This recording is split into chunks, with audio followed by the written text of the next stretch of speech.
Look who just rolled in.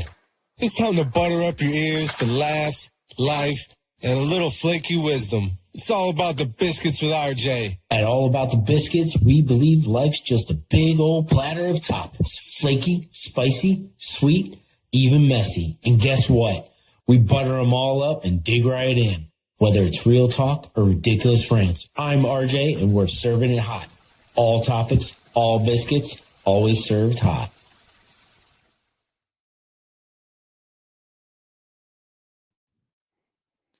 All right, welcome back for another episode of Welcome Back to Oh man, look at that. I already screwed up.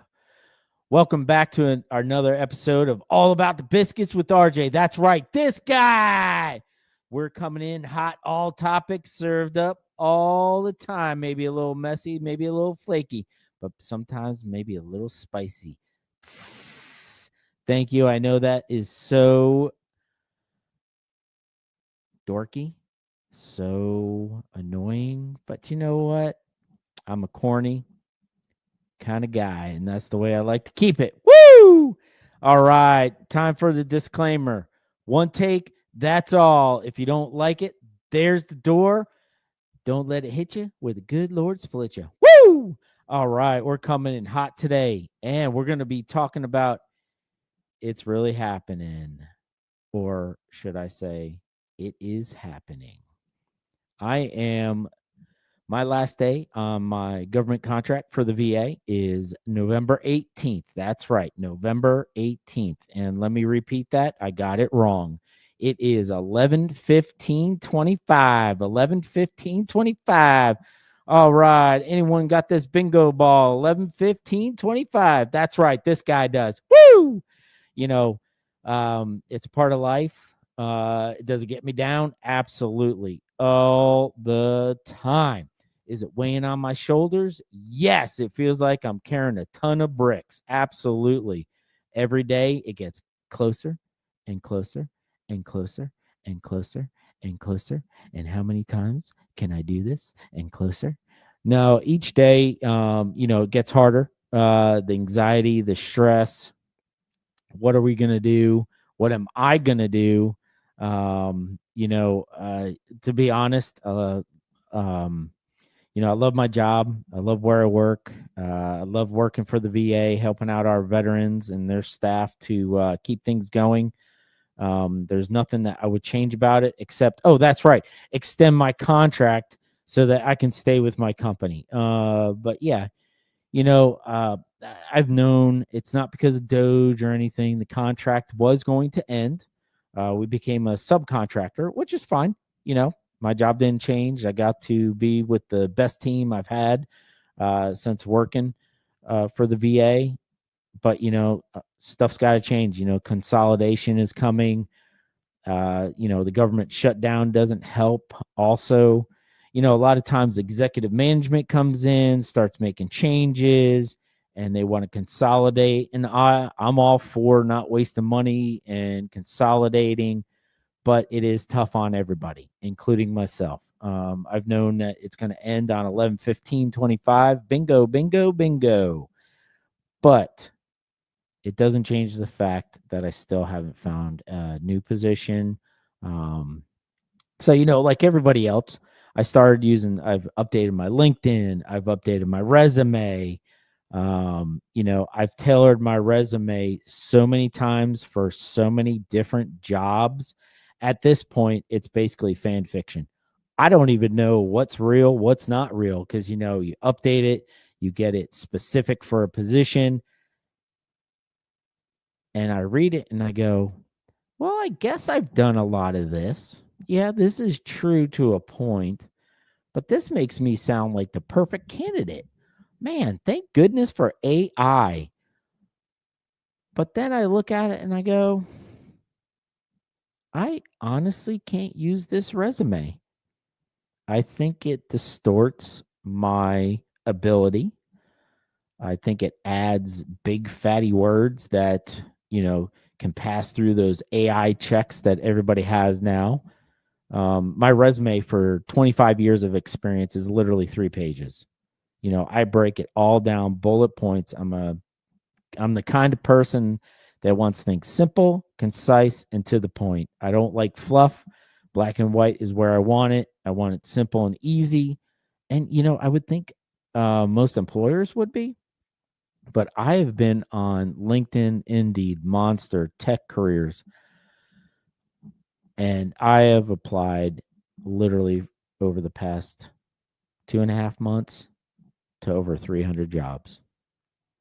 And all I get is rejection letters. Not from everybody.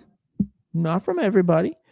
Every time I hear we've decided to move forward with other candidates, the email feels like a new text from an ex, basically saying, it's not you, it's us. What in the world? Does everyone have the same damn template? Obviously, it's coming from AI and some automatic freaking response. And it's always a catch-22. I'll look at the requirements. I'll look at what I have. And I'm like, oh, okay. Well, it lines up 80, 90%, even 60 to 70%. I'm like, oh, this should be not a shoe in, but I should at least get a call. No. Nope. Loser. Out the door, and I get that rejection email saying we're moving on. And once again, it is the same every time. And, it's like you put so much effort in. At some point I stopped customizing the resume, the cover letter to be for that position, like everybody else. And like I said, my resume becomes basically fan fiction. I don't recognize if it's me or what it is. And it's, with applying for almost over 300 jobs at this point, you'd think LinkedIn or Indeed would basically send me a W-2 because I've been doing so much work. I thought I'd have free time. I mean, don't get me wrong, 11:15, I'm going to have a lot of free time unless I find something before then. It's just over and over, and it's exhausting. And, as the days get closer, my stress goes up, my anxiety goes up, being scared of failing my family or being able to bring in an income. It just, it sucks.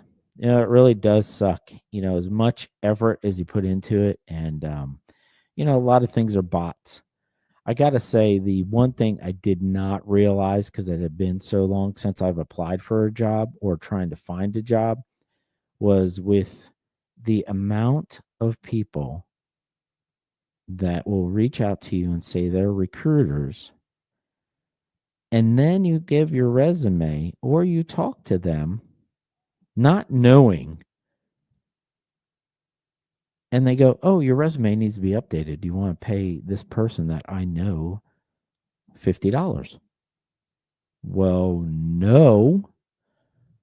Why would I pay them any money to update my resume when I can use Chat GPT to do that for me? Thank you very much. Have a nice day.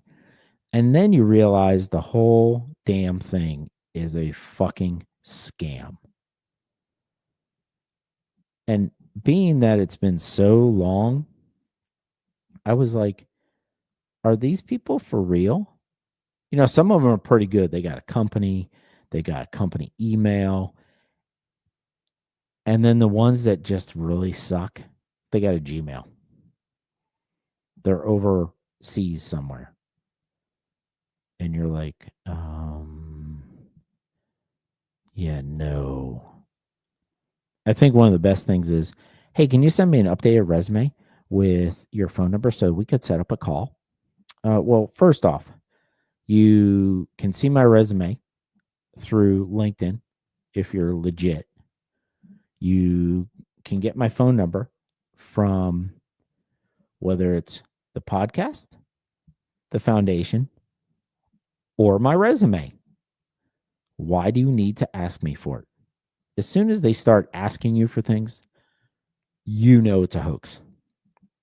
And I fell for it the first time. Absolutely. Hands down. I didn't know what was going on. The only people that are recruiters that I've talked to are ones that were given to me that are within the U.S.